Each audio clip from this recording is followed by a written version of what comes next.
우리 계속 사도행전 말씀 시리즈로 살펴보고 있는데요. 오늘은 11장 말씀 뒷부분입니다. 11장 19절에서 26절까지 말씀 함께 읽고 살펴보도록 하겠습니다.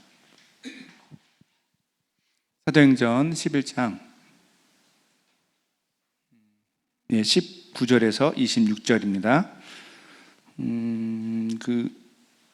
교독 가도록 할게요. 교독은 번갈아 가면서 읽고요. 제가 먼저 읽고 그 다음 여러분 읽고 마지막 절은 함께 읽겠습니다. 그때에 스데반의 일로 일어난 환란으로 말미암아 흩어진 자들이 베니게와 구브로와 안디옥까지 이르러 유대인에게만 말씀을 전하는데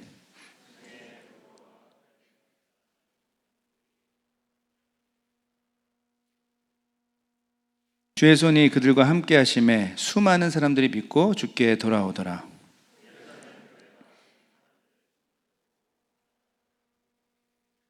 그가 이르러 하나님의 은혜를 보고 기뻐하여 모든 사람에게 굳건한 마음으로 주와 함께 머물러 있으라 권하니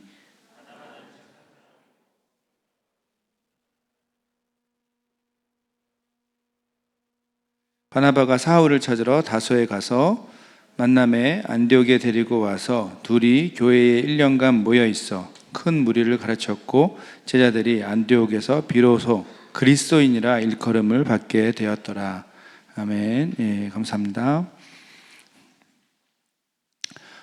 제가 모든 종류의 언어를 아는 것은 아니지만 제 개인적인 느낌입니다. 제 개인적인 느낌으로 이 한국인들의 언어 능력은 좀 이렇게 특별하고 탁월한 것 같습니다.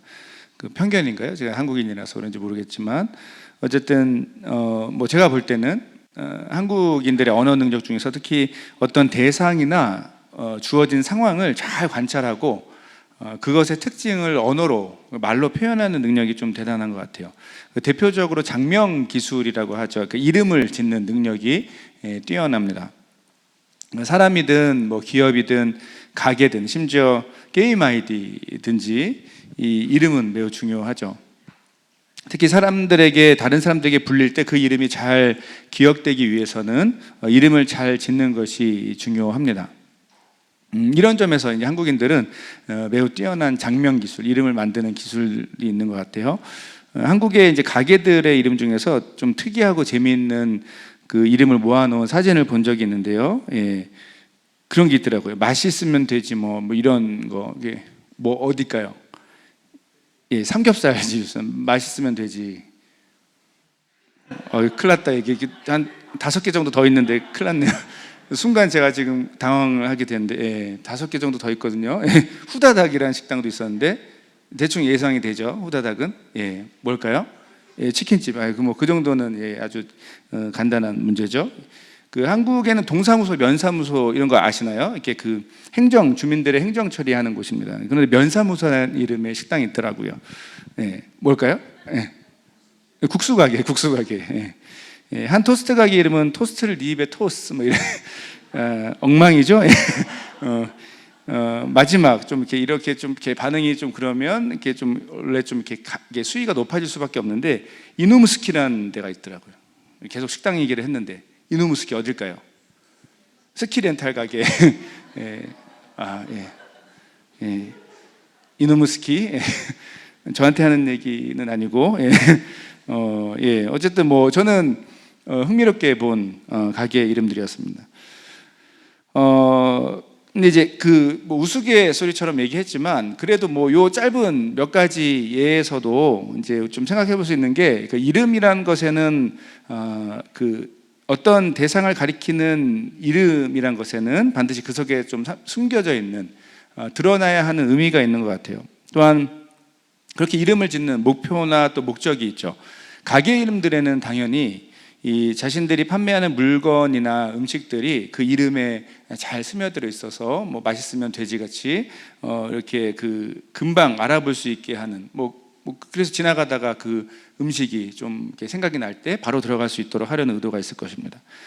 그 물건이나 음식을 찾는 사람들의 눈에 잘 띌 수 있도록 그 가게 이름을 짓는데 이제 이와 더불어서 사람의 이름은 좀 더 깊은 의미가 있죠. 사람의 이름은 이 부모님이 그 이름을 지을 때 자신의 자녀에게 또 바라고 기대하는 어떤 삶의 모습이 담겨지기도 합니다. 뭐 예를 들면 크게 빛나라, 이제 제 이름의 뜻입니다. 예. 크게 빛나라, 뭐 또 선하고 뭐 아름답게 살아라, 뭐 지혜롭게 살아라, 뭐 다른 사람들을 도우며 살아라, 뭐 등등 이렇게 다양한 의미가 담긴 이름을 이 자녀들에게 선물하는 거죠. 그리고 이런 의미들에는, 이 이름의 의미에는 당연히 그 부모가 소중하게 생각하는 가치관, 그리고 인생의 우선순위가 드러나게 되어 있습니다. 이런 배경에서 보면 어떤 한 사람이나 어떤 대상, 뭐 가게가 되든 기업체가 되든 그 한 사람이나 대상이 불려지는 그의 이름은 그 사람이나 대상을 이해하는데 굉장히 중요한 통로가 된다고 생각됩니다. 자, 그런데 오늘 우리는 함께 읽은 본문에서 저와 여러분과 같은 지금 이 자리에 있는 사람들을 대체적으로 묶어서 한 번에 부르는 이미 우리에게 익숙한 하나의 이름이 처음 불리게 된 순간을 마주하게 됩니다. 저와 여러분 같은 사람들 보통 뭐라고 하죠? 예? 예. 예, 맞습니다. 그리스도인, 크리스찬이라고 얘기를 합니다. 흥미롭게도 오늘 우리가 읽은 본문을 잘 살펴보고 특히 마지막 절을 보시면, 26절을 보시면 지금 우리에게 익숙한 이 그리스도인이라는 이름이 언제부터 불려지기 시작했는가, 여기에 대한 설명이 나타나 있죠. 26절 뒷부분에 보면 누가는 이런 기록을 우리에게 남깁니다. 제자들이 안디옥에서 비로소 그리스도인이라 일컬음을 받게 되었더라. 비로소라는 말은 쉽게 말하면 처음으로라고 이렇게 바꿔 얘기할 수 있습니다. 이전에는 이렇게 불린 적이 없었다는 거예요. 그런데 이제 처음으로 비로소 이 그리스도인이라고 불리게 되었다라는 것입니다. 자, 그렇다면 이 그리스도인이라는 이름으로 초대교회 사람들, 특별히 이 안디옥 교회의 사람들이 불려지게 된 것에는 어떤 배경이 있고, 이 호칭이 그 당시의 사람들, 이 안디옥 교회 사람들과 또 지금의 우리에게 숨겨진 의미, 어떤 삶의 방향성은 어떤 것들이 있을까요? 우리에게는 익숙하고 사실 우리 스스로 우리가 그리스도인이기 때문에 그렇겠지만 전혀 거부감이 없는 이 이름이 처음 불렸을 때 이 본문의 상황에서는, 이 본문의 시대 당시에는 이 그리스도인이라는 표현은 사실 뭔가 부정적인 뉘앙스가 담겨져 있었던 그 신조어가 뭐죠? 이게 새로 만들어진 단어였습니다. 그 이전에는 이 그리스도인이라는 표현 자체가 없었다는 거예요. 없었는데 새로 만들었는데, 그러니까 필요에 따라서 뭐 사람들을 불러야 되니까, 어떤 그룹의 사람들을 함께 불러야 되니까 그 필요가 있어서 만들어냈는데, 중요한 것은 당시 주변 사람들이 뭔가 조롱하는 느낌으로 혹은 뒷담화의 느낌으로 새롭게 만들어낸 그러한 단어가 바로 이 그리스도인이었다는 것이죠. 모르셨죠? 예. 이 그리스도인이라는 헬라어 단어의 표현은, 물론 이 그리스도인 이거 자체는 새로 만들어진 단어이긴 한데, 이렇게 새롭게 단어를 만들어내는 그 방식은 기존에 있었던 그 단어를 만드는 방식이었습니다. 이게 좀 이렇게 설교 때 좀 사용하기는 좀 그렇긴 한데, 이해가 딱 정확하게 되게 하려고 그냥 굳이 좀 제가 사과를 먼저 하고 용서를 먼저 구하고 사용을 할게요. 좀 도움이 되실 것 같은데, 여러분 요즘 혹시 비속어 중에 무슨 바라는 그런 표현 아시죠? 예, 비속어는 이런 겁니다. 사전에 없고 또 올바른 표현이 아닌 단어들, 이렇게 사용하면 좀 안 되는 단어들인데, 요즘 뭐 비속어가 너무 많죠. 그 중에 무슨 바, 누구 바라는 표현이 있습니다. 이것은 어떤 대상을 심하고 과도하게 따르고 추종하는 어떤 사람들을 묶어서 가리키는 표현이죠. 대표적으로 유명한 아이돌, 혹은 그런 연예인들, 아니면 유력한 정치 지도자들을 열성적으로 따르는 어떤 특정한 그룹의 사람들을 가리키는 것이 바로 이런 누구 빠라는 단어에 담겨진 의미입니다. 그런데 여기서 중요한 것은 이 누구 빠다, 누구를 너무 열성적으로 따른다라고 할 때는 항상 부정적인 뉘앙스가 지금 이 시대에도 우리 가운데 있습니다. 누군가를 그냥 많이 좋아하거나 그 사람의 생각이나 어떤 주장을 동의하는 정도, 그 정도로는 흔히 말하는 빠가 될 수 없죠. 어떤 사람의 빠가 자꾸 이게 비속어를 자꾸 설교 때 쓰려니까 되게 어색하긴 한데, 좀 바꿔서 그럼 누구누구의 묵지빠가 될 정도라면, 그 사람이 틀린 말을 하거나 어떤 잘못을 해도 무조건적으로 편을 드는 어떤 그 정도로 좋아하고 따라해야지 이 정도의 평가를 받을 수 있습니다. 당연히 그 주변의 사람들이 볼 때는 전혀 좋은 느낌으로 바라보기가 어려운 그런 대상이 됩니다. 같은 사람을 좋아하고 같은 대상을 따른다라고 하면 괜찮은데, 내가 이렇게 심하게 별로 좋아하지 않는 어떤 누군가를, 내가 동의하지 않는 누군가가 막 따라가는, 그래서 열성적으로 따르는 그런 모습을 볼 때는 이렇게 좀 뭔가 이렇게 느낌이 이렇게 거리감이 들게 되는 겁니다. 물론 이제 100% 완전한 설명은 아니지만 이와 상당히 비슷한 상황이 바로 오늘 우리가 살펴보는 그리스도인이라는 표현의 배경입니다. 이 그리스도인으로 번역된 헬라어 단어 크리스티아니를 만든 방식이 조금 전에 말했던 누구누구 빠와 비슷하다는 말이죠. 앞에 대상을 바꿔서 설명하면 됩니다. 누군가를 열성적으로 충성적으로 따르는 어떤 무리의 사람들이나, 혹은 어떤 사람들이 소속되어 있는 지역이나 군대의 어떤 대표적인 사람의 이름을 넣어서 그 그룹의 사람들을 한 번에 부르는 방식이 이 그리스도인이라는 이름의 그 표현에 그대로 사용된 것입니다. 여러분, 이 배경을 생각하면 한 가지는 분명해집니다. 이 그리스도인이라는 표현이 분명히 당시 사람들에게는 뭔가 부정적인 느낌이 있었다는 것이죠. 혹은 조롱이나 비웃음의 이름이 될 수 있었습니다. 조금 전에 설명한 것처럼 누구누구에게 이렇게 어떤 누구누구 빠다, 누구누구를 너무 열성적으로 따른다라고 하면, 특히 내가 그 사람에게 동의하기 어려운 사람이라면 그 사람에게, 그 추종자에게도 가깝게 가기 어려운 것과 비슷합니다. 자, 이런 점에서 우리는 이 누가가 굳이 이 그리스도인이라는 표현이 처음 불리게 된 그 순간을 기록한 것이 참 신기하게 느껴집니다. 우리의 느낌하고 비교를 하면 안 돼요. 쭉 거슬러 올라가서 성경의 시대로 한번 이렇게 넘어가 보자는 거예요. 누가가 이 편지를, 이 사도행전을 쓸 당시를 생각해 보면 그 당시에는 이게 부정적인 뉘앙스가 있었기 때문에 굳이 이런 표현을 자신의 편지에 쓸 필요가 있었나라는 질문이 생깁니다. 이유는 분명합니다. 이 그리스도인이라는 표현이 그의 글을 읽는 그 사람들에게는, 당시 사람들에게는 다소 거부감이 들 수도 있었기 때문입니다. 자, 그렇다면 왜 누가는 굳이 이런 기록을 그의 글에 남겨놓았던 것일까요? 결론부터 먼저 말하면, 누가는 당시 사람들의 이 언어 습관을 사용해서 이 초대교회 사람들의 정체성, 이 안디옥 교회 사람들의 정체성을 가장 분명하게 드러내고 싶었다고 볼 수 있습니다. 좀 더 정확히 말하면 누가를 통해 말씀하시는 성령께서 이 당시 사람들이 조롱하거나 비웃으며 불렀던 이 표현을 공식적으로 한번 인정하시면서 이 초대교회 사람들, 안디옥 교회 사람들의 정체성을 다시 한번 우리에게 분명하게 확인시켜 주시는 과정이죠. 그 정체성은 무엇인가요? 바로 그리스도인들은 그리스도만을 따르는 사람들이다라는 것을, 이 사실을, 단순하고 명확한 사실을 분명하게 강조하려고 했던 것으로 보입니다. 이렇게 생각할 수 있는 근거는 이 그리스도인이라는 표현이 놀랍게도 신약 성경에 자주 나올까요? 이렇게 질문하면 당연히 답이 예상되시죠? 자주 안 나옵니다. 몇 번 나올까요? 한번 세보셨나요? 여러분, 당연히 이제 우리가 그리스도인이니까 신약 성경에 그리스도인이라는 표현이 굉장히 많이 나올 것으로 우리가 자연스럽게 예상을 하게 되지만, 놀랍게도 신약 성경 전체에서 총 딱 3번밖에 안 나옵니다. 그 중에 한 번이 오늘 본문이고, 또 사도행전에 다른 부분이 하나 나오고, 그리고 나머지 하나가 베드로전서에 나옵니다. 성경에서 많이 등장하는 단어도 중요합니다. 그런데 흔하지 않게 사용되는 그러한 단어도 우리는 주목할 필요가 있죠.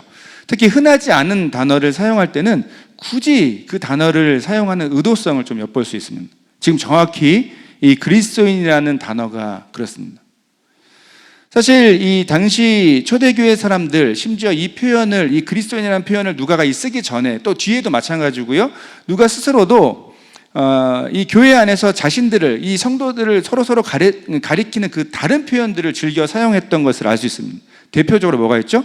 오늘 본문에도 나오는데 제자들, 또 성도들, 형제들, 믿는 사람들, 구원을 받은 사람들, 그리고 도를 믿는 사람들 등 이런 다양한 표현으로 사용하고 있고, 실제로 아마 초대교회 당시에 성도들이 서로를 지칭할 때 그렇게 이야기했던 것으로 예상할 수 있습니다.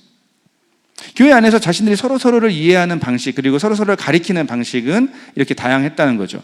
자, 그런데 누가는 이제 새롭게 세워진 이 이방 지역, 우린 지금 계속 사도행전 앞부분에서 예루살렘 교회 중심으로 이루어지는 어떤 사도행전의 흐름을 계속 살펴봤죠. 기억하시죠? 전혀 새로운 표정으로 그런 말을 언제 했죠? 라는 눈빛으로 저를 바라보시면 제가 상처를 받습니다. 그렇죠. 예루살렘 교회 중심으로 되어 있었던 어떤 사도행전의 앞부분의 일부를 계속 좀 살펴봤죠. 자, 그런데 이제 오늘 본문의 배경인 안디옥은 이방 지역입니다. 이 안디옥 교회에서 이 새롭게 세워진 안디옥 지역에 세워진 그 이방인들의 중심의 어떤 교회에서 새롭게 나타나고 있는 현상에 주목하기 시작합니다. 그 현상이 바로 안디옥 교회의 사람들을 지켜보면서, 그들을 바라보면서 교회 밖의 사람들이 이 사람들을 부르는 방식에 초점을 두고 있다는 거죠. 그것이 바로 그리스도인이라는 단어였습니다. 조금 전에 설명한 제자들, 성도들, 형제들, 믿는 사람들, 구원을 받은 사람들, 도를 믿는 사람들과 같은 호칭은 교회 안의 내부적인 표현들이었습니다. 즉 교회 안에서 사람들이 서로를 부르는 표현들이었죠. 자, 그런데 이 그리스도인이라는 표현은 교회 안에서 사용되는 단어가 아니었습니다. 흥미롭게도 외부적인 표현이었습니다. 지금은 우리가 교회 안에서 서로를 그리스도인이라고 얘기하지만 이 글이 쓰여질 그 당시에는 철저하게 그리스도인은 외부적인 표현, 즉 교회 밖의 사람들이 이 교회 안의 사람들을 바라보고 그들의 삶을 관찰하면서 이 교회 안의 사람들의 삶의 정체성을 확인하는 어떤 하나의 방식이었다는 것입니다. 누가는 오늘 본문에서 바로 이 외부에서 바라보고 있는 그 시각에, 그 표현에 주목하고 있는 것입니다. 그리고 안디옥 교회 밖의 사람들이 교회 안의 사람들을 쭉 관찰하면서 내린 그들의 결론에 마치 매우 감격하듯이, 어쩌면 무릎을 탁 치듯이 그들의 표현에 주목하고 있는 것입니다. 그리스도인, 우리식으로 그리스도파, 좀 더 자세히 해석하면 그리스도에 완전히 빠져있는 사람들, 그리스도를 철저하게, 그리스도만을 따라가는 사람들이라고 해석했던 당시 교회 밖의 사람들의 표현에 누가는 분명히 포커스를 맞추고 있는 것이죠. 그렇다면 왜 당시 안디옥 교회 밖의 사람들은 이 성도들을 바라보면서 이런 표현을 사용했을까요? 가장 당연한 이유는, 우리가 충분히 예상해 볼 수 있는 이유는 아마도 이 안디옥 교회 사람들이 자신들의 삶 속에서 가장 많이 이야기하고 말하고 가장 중요하게 생각했던 단어가 아마 그리스도가 아니었을까라는 생각입니다. 아마도 안디옥 교회의 사람들은 교회 안의 사람들을 만날 때나 교회 밖의 사람들을 만날 때나 기회가 있으면 그리스도에 대해 말했던 것으로 보입니다.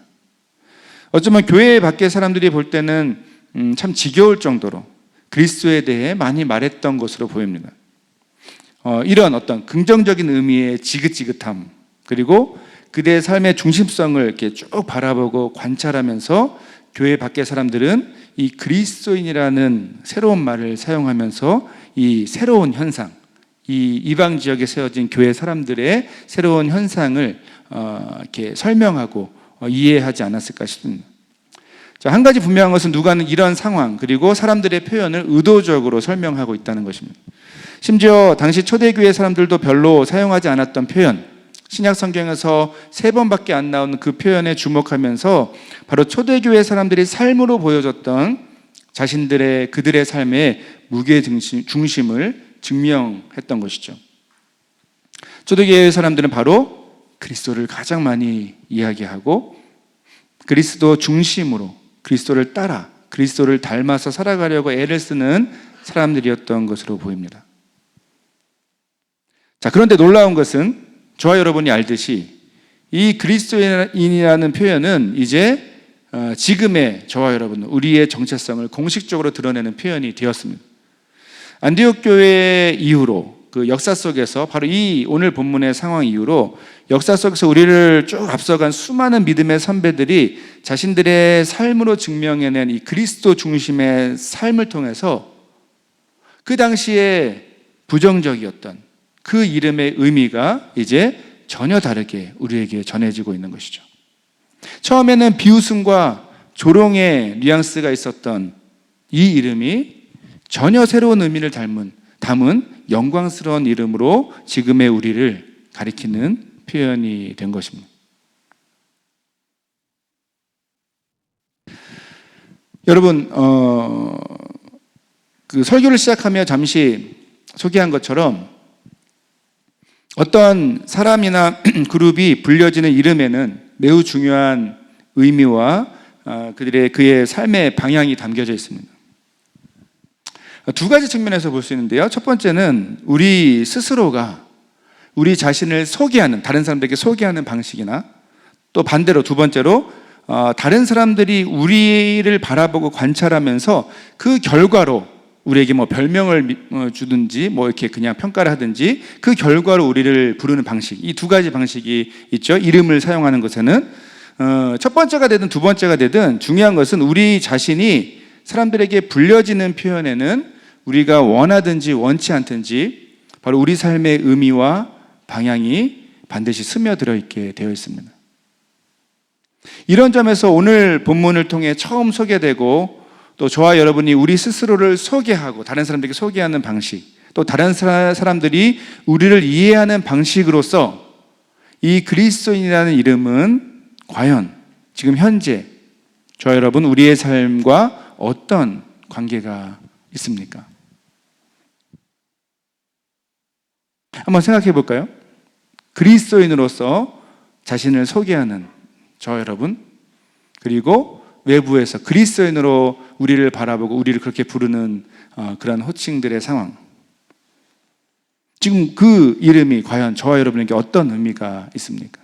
어떤 삶의 연관성이 있습니까? 그 안타깝게도 그 성경의 시대, 바로 오늘 본문의 시대 이후로 오랜 시간이 지나고 지금 이 시대에는 또 다른 어떤 변화가 생긴 것 같아요. 이 그리스도인이라는 이름이 이 역사를 가득 채웠던 그 영광스러웠던 그 순간의 그 특별함이 이제는 많이 사라진 느낌을 갖게 됩니다. 하나의 대명사로서 그냥 교회에 다니는 사람들을 가리키는 굉장히 낮은 차원의, 얄팍한 차원의 그런 이름의 하나로 이 그리스도인이라는 이름이 우리에게 우리가 우리 스스로의 정체성을 소개하고 외부에서 그렇게 불려지고 있다는 느낌을 지울 수가 없습니다. 그리고 가장 가슴 아픈 사실은 이 시대에는 이 그리스도인이라는 이름이 오히려 그 속에 담긴 이 그리스도를 모욕하는 통로가 되는 듯한 모습을 볼 때도 있습니다. 우리가 잘 몰랐을 수도 있지만 성경의 뉘앙스도 그렇고 실제로 역사 속에서 불려진 이 그리스도인이라는 이름은 물론 그 속에 조롱과 비웃음의 의미가 있었습니다. 자, 그런데 여러분 그 조롱과 비웃음의 이유는 지금 우리가 경험하는 것과는 좀 다릅니다. 그 배경이 다르죠. 어떤 느낌이 강했습니까? 사람들이 어떻게 그리스도인의 이름을 사용했죠? 역사 속에 우리를 앞서간 수많은 믿음의 선배들의 삶이 그랬는데요. 주변의 사람들이 그들의 삶을 관찰하고 보면서 이런 얘기를 하는 것입니다. 뭐 이렇게 그렇게까지 별나고 특별하게 그냥 대충 살지, 그렇게 뭐 거룩을 따지고 뭐 그게 대단한 사랑하는 삶을 살고 뭐 그렇게 섬기는 삶을 살고 양보하고 포기하는 삶을 사냐, 뭐 그렇게까지 손해보는 삶을 사냐, 혹은 뭐 그리스도가 뭐 그렇게 대단하다고, 눈에 보이지도 않는 그 역사 속 인물이 뭐 대단하다고 맨날 만날 때마다 그리스도를 외치면서 그렇게 살아가느냐, 너의 삶이 더 중요하지 않냐. 여러분 이런 느낌으로 조롱과 비웃음이 있었던 것이죠. 자, 그런데 이런 조롱과 비웃음으로 자신들이 바라보던 이 그리스도인을 이제 어느 순간 그렇게 부르던 사람들이 좀 더 가까이 이 그리스도인을 만나게 됩니다. 어떤 일이 벌어지죠? 그렇게 좀 더 가까이서 만난 그 수많은 사람들이 자신들이 그렇게 놀리고 비웃었던 그리스도인들에게서 놀라움과 특별함을 경험하게 됩니다. 그리고 그들의 삶에 감동을 받게 되죠. 그리고 나서 자신들도 기꺼이 기쁨으로 자신들이 조롱하고 비웃었던 그리스도인이라는 그 이름을 갖게 되는 그 영광스러운 변화가 여러분 기독교 역사를 가득 채우고 있습니다. 헤아릴 수 없이 많이 채우고 있습니다. 자, 하지만 이 영광스러운 이름, 그리스도인이라는 이름이 이 시대에는 어떻게 이해되고 있습니까? 안타깝고 슬프게도 이제는 세상에서 그리스도인이라는 이름은 거짓말을 잘하는 사람, 교회 안에서와 밖의 삶이 다른 이중적인 사람, 질서도 별로 지키지 않고 무례한 사람, 이기적으로 자기 것만 챙기는 사람, 쉬지 않고 교회 안에서 싸우는 사람들, 이런 이미지가 훨씬 강하게 되지 않았습니까? 제가 과장해서 말하는 것일까요? 요즘 영화나 드라마에서 그리스도인들을 표현하는 방식이 실제로 그렇습니다. 그러니까 왜 영화나 드라마를 주목해야 되냐면 똑같은 방향입니다. 아까 그리스도인의 삶을, 안디옥 교회의 삶을 안디옥 교회 밖에 사람들이 관찰하면서 그리스도인이라는 이름을 지어준 것처럼 지금 이 시대에 저와 여러분의 삶을 관찰하면서 교회 밖의 사람들이 영화나 드라마에서 우리 그리스도인들을 이해하는 방식이 이 매체 가운데 충분히 드러나 있기 때문이죠. 억울하고 답답하고 그게 사실은 아니고 오해라고 얘기하고 싶지만 그렇게 하고 싶지만 그렇게 부정하는 것도 쉽지 않습니다. 실제로 이 시대에 많은 교인들이 그들의 삶의 모습을, 이런 모습을 보이기 때문이죠. 거짓말을 잘하고 교회 안에서와 밖이 다르고 질서도 별로 지키지 않고 무례하고 이기적으로 자기 것만 챙기는 삶을 살아가는 교회 안에 사람들이 많기 때문에 그렇습니다. 결과적으로 어떤 일이 있습니까? 그리스도인들의 삶이 그리스도의 이름을 가장 모욕하는 통로가 된 것입니다. 사랑하는 여러분, 오늘 본문에서 누가를 통해 이 그리스도인이라는 이름을 우리에게 소개하신 성령님의 의도는 분명해 보입니다. 그것은 우리 삶의 중심에, 우리 삶의 모든 것에 항상 그리스도가 계셔야 한다는 것. 그것이 하나님의 놀라운 역사, 특별히 이방을 향한 선교의 역사에서 가장 중요한 출발점이고 가장 기본이 된다는 것. 그것이 우리의 변함없는 정체성이라는 것을 우리에게 말씀하시려고 했던 것으로 보입니다. 그리스도가 삶의 중심에 계신다는 것은 생각과 삶의 선택과 행동이 오직 그리스도께서 가르쳐 주신 것을 따르는 삶을 가리킬 것입니다. 삶의 모든 순간 올바른 선택을, 거룩한 선택을 하는 삶, 때론 손해를 보더라도 사랑하고 섬기는 삶, 세상에 깨어진 죄의 구조 속에서, 구조적인 악의 상황 속에서 공의롭고 진리를 따라가는 삶, 이 땅에서 우리에게 이미 보이신 그 예수 그리스도께서 걸어가신 그 길을 믿음으로 계속해서 따라가는 삶, 여러분 이런 삶을 살아가는 것이 그 사람이 바로 참된 그리스도인이고 성령께서 오늘 본문을 통해 우리에게 기대하시는 삶의 모습인 줄로 믿습니다. 이런 점에서 여러분, 저와 여러분은 정말 이 영광스러운 이름 그리스도인의 합당한 삶을 살고 계십니까? 오늘 셀 모임 가운데 그 마지막 질문이 이런 것입니다. 한번 좀 상상해 보는 거예요. 우리가 별로 평소에 생각하지 않았던 하나의 질문을 갖고 내 삶을 돌이켜 보는 것입니다. 여러분은 여러분 스스로를 아까 계속 이게 맥락을 같이 하고 있는데 우리 스스로를 그리스도인이라고 고백하고 아마 여러분 주변에서 여러분들 이해하는 방식이 그리스도인일 것입니다. 자, 그런데 여러분의 삶을 관찰한 여러분의 가장 가까운 주변, 가족이나 친척이나 친구들이 여러분의 삶을 관찰하고 바라보면서 그들이 지금 현재 이해하고 있는 그리스도인이라는 단어의 이미지는 어떤 것일까요? 굉장히 무서워지죠? 여러분의 삶을 여러분도 몰랐지만 끊임없이 관찰하고 지켜보고 경험하면서 그들이 내린 이 그리스도인이라는 이름의 결론은 무엇입니까? 사랑하는 여러분, 그리스도인이라는 이름은 우리가 생각하는 것 이상으로 영광스럽고 아름다운 이름입니다. 사람들은 저와 여러분 우리의 삶을 통해 우리의 삶의 중심에 있는 그리스도를 만나게 되죠. 좌절과 절망에 빠진 사람이 그리스도인인 우리를 통해 참된 소망을 주시는 그리스도를 만나게 됩니다. 삶의 방향과 의미를 찾지 못하는 사람이 그리스도인인 우리를 통해 인생의 이유가 되시는 그리스도를 만나게 되는 것이죠. 죄로 인해 깨어지고 상한 사람이 그리스도인인 우리를 통해 온전한 회복과 영원한 생명을 주시는 그리스도를 만나게 되는 것입니다. 여러분, 우리가 혹시라도 이 영광스러운 이름의 의미를 잊고 이 이름에 걸맞지 않게 살았다면 오늘 본문을 통해 주님은 다시 한번 우리의 잃어버린 그 정체성을 알려주십니다. 그리고 다시 한번 믿음으로 우리 삶의 중심에 오직 그리스도를 모시고 오직 그리스도만 따라가는 그 영광스러운 삶으로 초대하십니다. 이 강력한 초대에 믿음으로 반응하며 나아가는 우리 삶을 드려야 되지 않을까요? 말씀을 읽겠습니다. 사랑하는 여러분, 저와 여러분은 온전한 그리스도인이 되어야 합니다. 그냥 교회를 다닌 사람이기 때문에 그렇게 불려지는 그리스도인을 말하는 것이 아니죠. 오직 그리스도만이 삶의 중심에 있고 오직 그리스도만을 따라가기 때문에 특별한 삶을 살아가는 그 삶을 살아내는 온전한 그리스도인이 되어야 하는 것입니다. 바라기는 오늘 말씀에 비춰진 이 영광스러운 이름의 의미를 다시 한번 기억하시고 이번 한 주간 또 남은 인생 가운데 온전한 그리스도인으로 함께 살아가는 저와 여러분 우리 모두가 되길 소원합니다. 그래서 이 어두운 시대 가운데 그리스도인인 우리의 삶을 통해 오직 그리스도만이 우리의 삶의 현장 곳곳에서 아름답게 빛나게 되는 그 놀라운 회복의 일들이 저와 여러분 우리 모두의 삶에 있기를 간절히 소원합니다. 아멘. 아멘이 바로 안 나오면 한 번 더 이렇게 다른 설교를 계속 이어가게 됩니다. 아멘. 예, 감사합니다. 자, 함께 찬양하고 기도할게요. 아까 중에 마지막 찬양입니다. 주님만이 왕이십니다. 우리 선포된 말씀을 기억하시고 적용하시면서 함께 찬양 드리겠습니다.